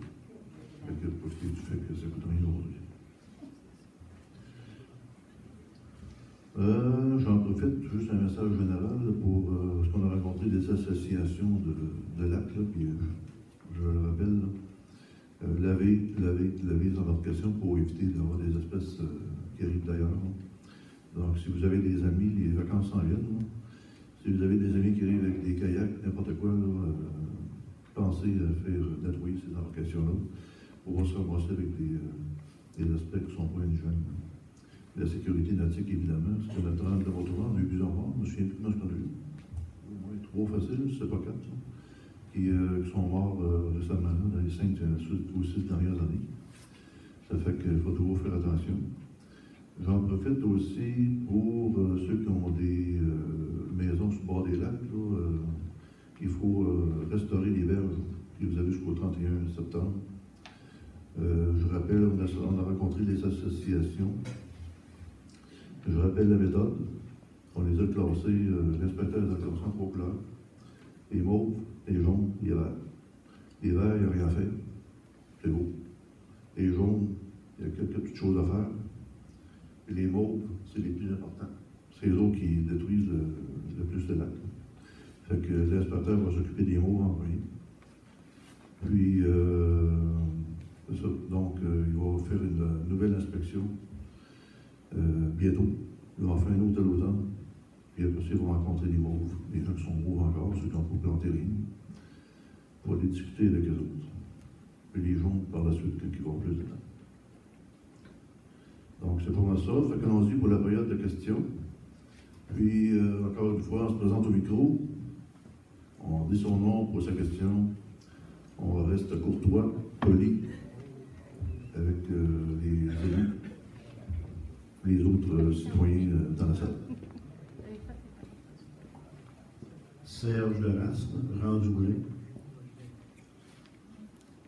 Lors du conseil du 12 juin, j'avais posé 3 questions, M. le maire, en rapport avec dossier Ponceau-Vérette. Oui. Avez-vous mes réponses? Il est encore judiciarisé. Je peux vous dire, M. Darras, que le dossier va très bien. Très, très bien. J'espère avoir un dénouement sous peu. C'est pas sur le processus judiciaire, monsieur le maire. Non, mais je vous dis que le dossier avance. Ah, avance, OK. Oui, oui, il avance très, très bien. Après 5 ans, il avance, OK. Ben, c'est vous qui l'avez débuté. Hein? Oui, C'est vous qui l'avez débuté. Oui. C'est vous qui avez engagé les avocats, donc on est là-dedans. Oui, tout à fait. On essaie de terminer ce dossier-là. Oui, il fallait quand même Ah, y aller, choix. d'après vous. On n'a pas le choix. Mais bon, ça fonde. Oui. Maintenant, c'est la firme en dehors. Est-ce que vous savez c'est qui cette firme-là? Je vais poser des questions d'où venait cette firme-là. En dehors de la firme d'ingénieur qui a travaillé sur le Ponceau-Vérette, il y a une facture de 45 200. Non, c'est ça, c'est un dossier qui est judiciarisé, encore une fois. C'est qu'on peut, tout ce que c'est qui est le Ponceau-Vérette. Hein. On ne peut pas rien savoir. Pas pour l'instant. OK. Parce que quand il va être déjudiciarisé, je suis obligé d'avoir eu ça, là. OK. Mais vous allez avoir toutes les informations. OK. Puis combien qu'on a dépensé à date sans se courrier de ça? Non. Vous allez tout avoir que ça va être terminé aussi. Oui. Oui, tout. Puis le dénouement va arriver bientôt, vous pensez? J'espère qu'il va arriver bientôt. Ouais. J'espère que ça ne sera pas comme la commission Je ne Charbonneau. peux pas gager. J'espère que ça ne sera pas comme la commission Charbonneau. Non, ça, je ne peux pas gager. Il y en a, c'est la Roche Jordan, là, ça les a sauvés. Ouais. Mais je peux vous dire que le dossier avance très, très bien. Bon, Je c'est suis bien là-dedans, là. je suis là-dedans régulièrement, puis je peux vous dire qu'il avance bien. Oui. Ouais. Ah oui, c'est vous dire. À court, moyen, long terme? Oh, je peux pas vous dire. Je peux pas dire. Ça ne sera pas à long terme. Ça ne sera pas à long terme? Non. Ah, ça va être à court terme. À moyen terme, à court C'est terme. ça. Ouais. Ah, c'est merveilleux. Bon, oui, tout à fait. C'est merveilleux. Ouais. Nicole Ruet. C'est en rapport avec le point 5.1, projet de recrutement des OMH. Des OMH, oui. C'est ça. C'est pour réduire les coûts? Oui, entre autres, les coûts administratifs, je dirais, mais je ne pense pas que ça réduise grand-chose. Mais il y avait besoin d'un regroupement parce qu'il n'y avait pas assez de portes ici. Puis ben, les autres, ils comptent ça en termes de portes. Hein. Et il n'y avait pas tout à fait assez de portes pour justifier à l'administration. Fait qu'ils ont tous regroupé tous ces OMH-là pour avoir, pas centaines, je ne sais pas combien de milliers de portes, là, pour avoir une meilleure gestion de tout ça. Ouais. OK, puis ça va être une... Le service va rester pareil, on va avoir un bon service quand même. OK. Mais il va y avoir quelqu'un qui va être Oui. représenter la municipalité? Oui. OK, Oui. parfait. J'ai une autre question sur le point 1.7, mandat de la firme d'avocats pour la commission d'accès à l'information. Oui. C'est quoi la pertinence de mettre des avocats parce qu'un citoyen membre de l'accès à l'information? Ben, la pertinence, c'est... Ben, je ne peux pas vous en parler non plus, c'est devant le juge. J'ai parlé justement avec le juge ce matin. Ben, je ne peux pas vraiment vous en parler, mais quand ça va être terminé, je pourrai vous en parler. Bon, parfait. Voilà. Et c'est comme ça. Quand c'est la justice, là, on ne peut pas s'ingérer là-dedans. C'est judiciarisé. Et, un matin, j'ai parlé avec les personnes concernées. Puis, on a une autre rencontre de prévue sous peu. Puis, quand ça va être terminé, Ben, moi, ce que je vous demandais, c'était quoi la pertinence Ah, de je sais, faire? c'est triste, là, mais c'est comme ça. On n'a pas le choix. Je vous l'ai dit tantôt, doigt. On n'a pas le choix. Doigt, c'est doigt. Comme d'habitude. C'est pas peu. Quand c'est peu, c'est le fond. On peut faire ce qu'on veut. Quand c'est doigt, c'est pas le choix. Martin Lavallée, je vais surfer sur votre doigt, dont vous l'avez mentionné. Oui.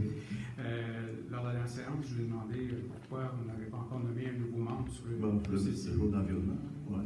Puis, Ah, CCU? Oui. Ah, ben, je peux vous répondre. J'en ai discuté amplement avec Mme Lagonière. Vous savez, il y a des élections qui s'en viennent. Okay? Ben, quand on dit le plus rapidement possible, ça peut être dans 2-3 mois. Parce que moi, je pense qu'on devrait attendre que les élections soient... parce qu'il y a de la formation reliée à ça. Hein. On pourrait nommer une personne sur le CCU, puis il va être là peut-être 3 mois. Ça n'a pas de bon sens. C'est une formation quand même... Et donc, je préfère personnellement attendre aux élections. Et l'autre conseil nommera une personne sur le CCU. Le CCU est toujours fonctionnel.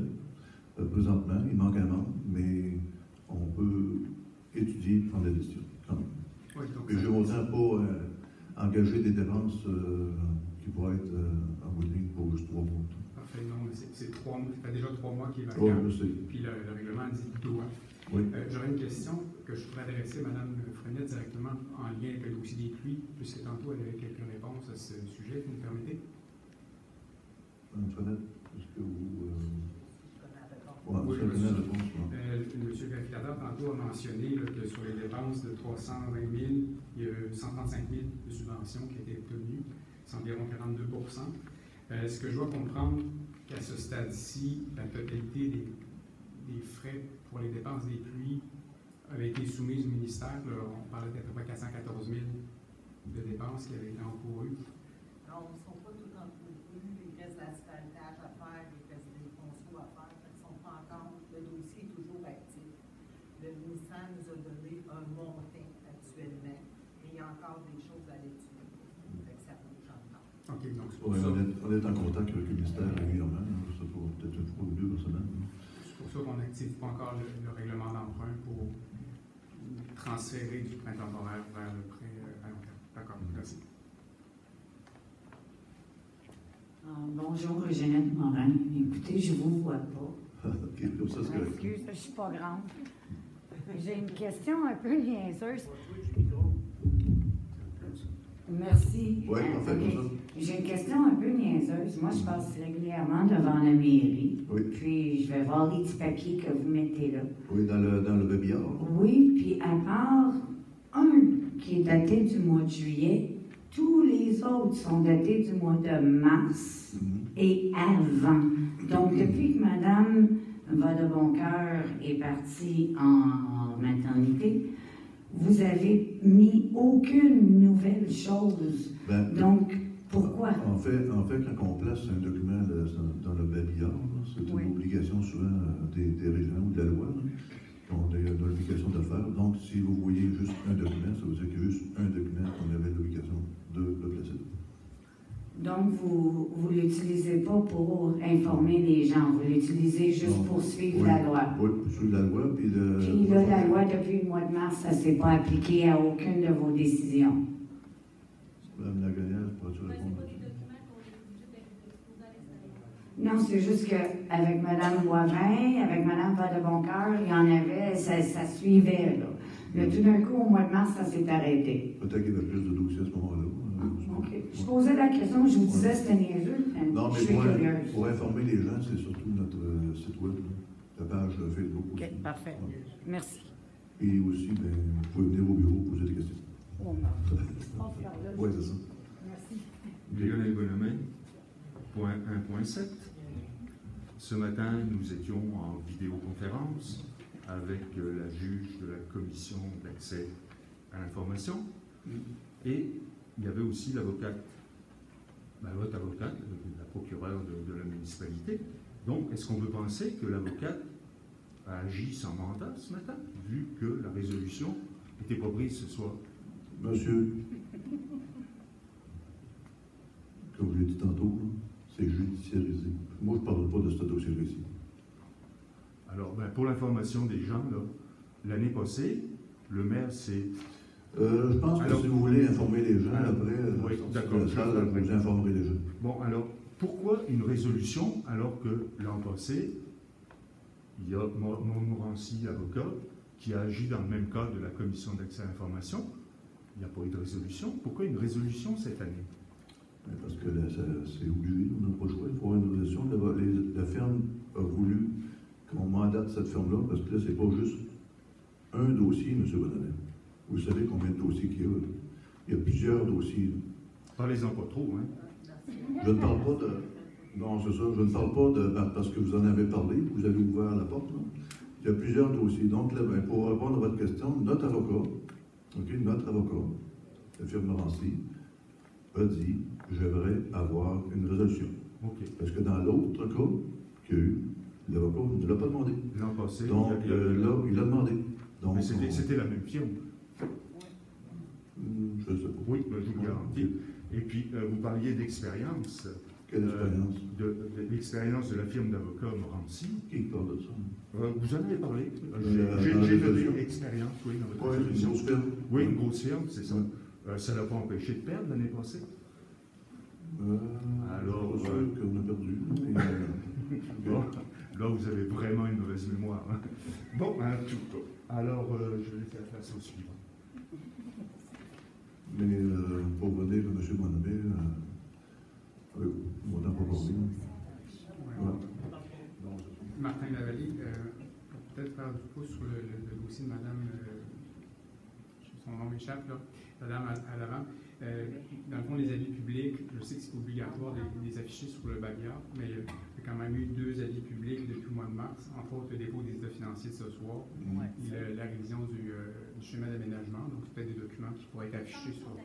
Ah oui, je l'ai lu moi-même. Ah, génial. Alors, donc, je me suis arrêté devant le Babillard, je l'ai lu. Donc, tout est content en ce moment.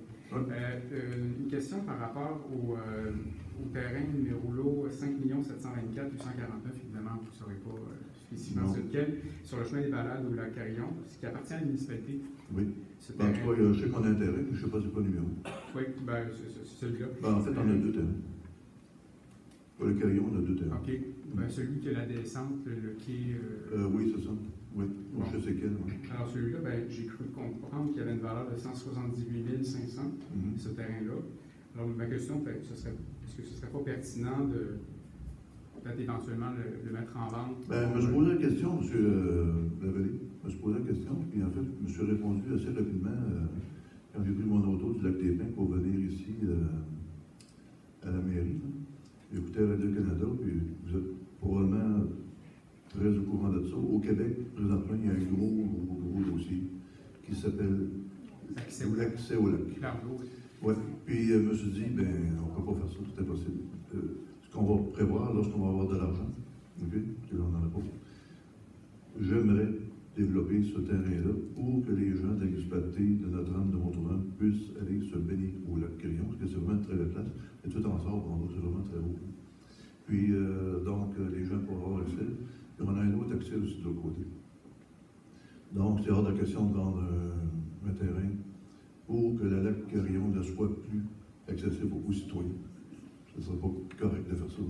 Là, vous dites qu'il y a un deuxième terrain. Le deuxième terrain, qu'est-ce que c'est? On est un peu plus loin. Si vous virez à gauche, vous allez au terrain que vous avez dit, là. Ben, à droite, excusez. Et si vous allez à gauche, vous allez à un stop, je vous donne notre terrain qui est là, qui est à nous autres. De même superficie? Non, beaucoup plus petit. C'est un accès au lac. OK. Simplement. Donc, on ne pourrait pas en avoir qu'un seul. En tout cas, c'est parce qu'on vient d'emprunter pour le parc. Ben, je pense que lui, il n'est pas construit. En tout cas, de toute façon, je vais répondre à votre question. Oui, parfait. Je laisse M. Bonhomet. Oui. Lionel Bonhomet, dans votre deuxième point, vous avez parlé. Le point numéro 2? Oui, votre point d'information du maire, le deuxième point que vous avez parlé. C'était concernant le prix du déneigement. Oui. Vous parliez taux standard. Qu'est-ce que vous voulez dire par là? C'est un taux qui n'est pas exagéré. Ah, OK. C'est un taux qu'on voit à leur tour. On voit du 12 000 d'ailleurs. C'est M. Carrier, parce que M. Carrier, là, c'est un monsieur qui. Mais il n'y a pas de standard de taux de C'est un déneigement. monsieur sa compagnie est très utile et appréciée de Notre-Dame de Montauban. C'est quelqu'un qui a des dégâts. On lâche un coup de fil à M. Carrier. Je ne sais pas ce qu'il fait, mais tout de suite, il opère. Il y a des roues, des pelles mécaniques, et toute la quête. Et son taux, je veux juste éviter que les gens pensent que M. Carrier ait un montant qui est exagéré. C'est pas le cas. C'est un montant qui est correct. Okay. Vous avez vérifié les taux? S'il y avait, il m'a demandé, je lui ai dit, j'ai monté dans son camion, il était dans son camion, il dit, Marcel, tu penses que je charge ton chauffeur? Il dit, oui, je charge ton chauffeur. Sauf que... Donc on peut penser que vous avez fait une étude comparative des taux qui se il n'y a pas d'étude comparative à faire, monsieur, c'est des soumissions. C'est des soumissions. Donc, tu regardes les soumissions qui arrivent, il n'y a pas d'étude comparative à savoir, il faut que tu fixes un montant, ça n'existe pas. Mais disons qu'il y avait juste une seule soumission, je pense. C'est possible qu'il y ait juste une seule soumission l'année dernière? Une seule, OK. On a trop de kilomètres. OK. Donc, encore une fois, je le répète, hein, on a le nombre de kilomètres, là, on va dire, je le dis souvent, puis je le répète, le nombre de kilomètres qu'on a, là, c'est de Notre-Dame de Montauban à Shawinigan, en termes de kilomètres. C'est un tabarnak de bout.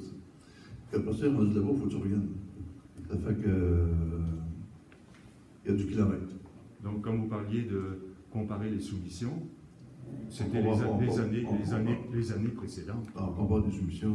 Vous savez comment ça marche, les soumissions? On voit les soumissions, puis on prend la meilleure. Okay. Non, mais que le dernier appel d'offres, il y a juste une seule réponse. Ben là, on va attendre, là. On va examiner. Je parlais du dernier appel d'offres. On va l'examiner. On est en train d'examiner. Martin Lavallée, donc ce que je comprends, c'est que la demande SAO s'est terminée, vous avez reçu des offres, puis vous êtes à l'analyse. Oui. Je ne me souvenais pas de la date. Oui, tout à fait. Parfait. Une autre question. J'ai posé la même question à M. le maire dans la séance de la COSAB cette semaine. Je vais vous la poser. Considérant l'augmentation des coûts, la pénurie de main-d'œuvre, la réglementation auxquelles font face les municipalités en milieu rural, ne serait-il pas venu le temps de considérer sérieusement un regroupement entre les municipalités de la COSAB et Notre-Dame, alors que les deux municipalités collaborent déjà dans plusieurs dossiers et ainsi tendre à faire des économies d'échelle, uniformiser les règlements, les politiques municipales pour le bien-être des citoyens des deux municipalités? Quand je suis allé à l'FQM, c'était un dossier qui est regardé de près par le gouvernement. Il aimerait que plusieurs municipalités se regroupent. Avant ça, on appelait ça des fusions. Ils ont éliminé ce mot-là, parce que c'était un mot qui était passionné à tout le monde. À cette heure, on utilise le mot regroupement. Et là, au sort, puis nous, on regroupe déjà des services comme les services d'incendie, services d'eau, par exemple. Mais à la MRC de Miquinac, ça se discute aussi, mais sans plus. Parce qu'on veut juste de parler de regroupement, puis le monde, c'est émotif, mettons, pour beaucoup de personnes, de penser qu'on va se regrouper avec un autre municipalité. On n'en est pas rendu là, tout à fait. Mais je pense que personnellement, dans 20 ans ou 50 ans, c'est ça qui va arriver. Mais demain matin, non. Okay. Évidemment, on n'en parle pas à grande personne, en grand groupe, ces genre de choses-là, c'est toujours one-on-one. En sous-question, est-ce que votre conseil, à l'aube des prochaines élections, pourrait faire des démarches exploratoires à cet effet auprès de la COSAB? Je vous dirai la réponse que M. Bourassa a répondu. Non, il me l'a dit. J'ai voyagé un pick-up hier avec. Okay. Je me suis compté ça. Mais le prochain conseil, c'est quoi ce qu'on fait? D'accord, merci. Bonjour, Denise Drolet. Oui. Une petite question concernant le terrain de jeu pour les enfants. Je pense que c'est Mme Obama-Sawin qui s'occuperait de ça. Il y a un beau petit coffre au trésor, là, avec des jouets. Mes petits-enfants sont venus en fin de semaine, puis ils ont été bien déçus du coffre au trésor. Tout est brisé dedans, il n'y a presque plus rien. C'est-tu possible de le renflouer, ce beau coffre-là? Oui. Ouais? Ah, ça serait bien. Ouais, tu vas faire un suivi. Une demande de dons de citoyens qui ont des enfants. Oui, une demande de dons, exactement. On en envoie beaucoup sur de l'Église. On pourrait peut-être en envoyer là. Juste pour mon information personnelle, je vais mettre voir ça. C'est quoi qu'il y a dedans? Ah, bien, il y avait des pelles, des ballons. Là, il n'y en a plus. Là, parce que il y a des choses qui sont brisées, cassées, même qui peuvent faire mal aux enfants. Ouais. J'ai pas assez proche à faire le ménage. Mais je me suis retenue. Mais non, c'est bon que vous dites, parce que des fois, on ne pense pas à ce genre de choses-là. Mais Nancy. Ça serait bon, hein? Je vais y aller au Dollarama en acheter. Mais une autre chose. Je vois le gazebo qui est derrière la municipalité. Au départ, c'était pour les personnes qui jouaient à pétanque ou je ne sais pas trop. Ça, tout était abandonné, l'herbe pousse là-dedans. J'ai remarqué que les bancs n'ont pas été déplacés non plus. Il n'y a pas personne qui l'utilise. Moi, je suis une grand-mère qui va au parc avec mes enfants, avec mes petits-enfants. Il fait chaud en Moses quand on est là. Ce ne sera pas moyen de déplacer le gazebo puis le mettre pour qu'on ait de l'ombre quand on y va avec nos enfants, nos petits-enfants. Je sais que Mme Obama-Sawin, je regarde ça souvent avec elle aussi. Puis, elle est en train de regarder pour acheter des toiles. Tu sais, des belles toiles triangulaires que tu peux mettre là, dans les airs. Oh, ça serait une bonne idée. Elle a un budget pour ça, puis elle veut en placer sur les trucs. Et éventuellement, si la municipalité aurait de l'argent, on achèterait des arbres matures qu'on planterait. Ça serait bien mieux. L'idée des toiles, c'est bien. Le gazebo, s'il n'est pas utilisé, ça serait quelque chose qui pourrait être transféré. Ça serait bien. Pour protéger les parents et les grands-parents qui surveillent leurs petits-enfants. Oui, un instant, Je ne sais pas s'il y en a qui pourraient nous dire ça, mais je ne suis pas certain qu'on est propriétaire du gazebo. Ah? Ça appartient La municipalité et à l'âge d'or. à l'âge d'or de la municipalité. C'est une subvention que les citoyens qui travaillaient à l'extérieur qui avaient des subventions. Ah. Ben, vous avez posé une bonne question. Hein? Ben oui, hein? J'ai eu une bonne réponse. Merci. Merci. Denis Paquin, moi, je voudrais savoir qu'est-ce qui arrive avec la tour de cellulaire quand elle soit dans La tour de cellulaire, j'ai parlé avec le gars la semaine dernière. Puis, il m'a dit que sur le site, quand on va sur le site, là, c'est marqué en fonction novembre 2026. OK? Il dit ça ira pas plus loin que ça. Et il dit ça se peut que ça aille plus vite que ça. Mais il ne s'est pas avancé pour plus que ça. Et c'est TELUS qui décide ça. TELUS, a l'air qu'ils sont en gaspillage présentement, en train de mettre les tours, c'est ça qu'il me dit. Ça fait qu'il dit aussitôt qu'on est capable de. TELUS est capable d'opérer ça, il va le faire, mais pour l'instant, il n'y a pas la capacité de le faire. Okay. Mais le pire, c'est au mois de novembre 2026. Okay. Ouais. Là, le bûchage est fait en haut, il reste le chemin à faire. Ouais, ça a été repenté. On leur a donné une adresse aussi, parce que TELUS doit avoir une adresse civique, puis on leur a donné une adresse civique. Bien sûr, ça avance comme ça, mais il reste deux gros éléments, faire le chemin et monter à l'eau.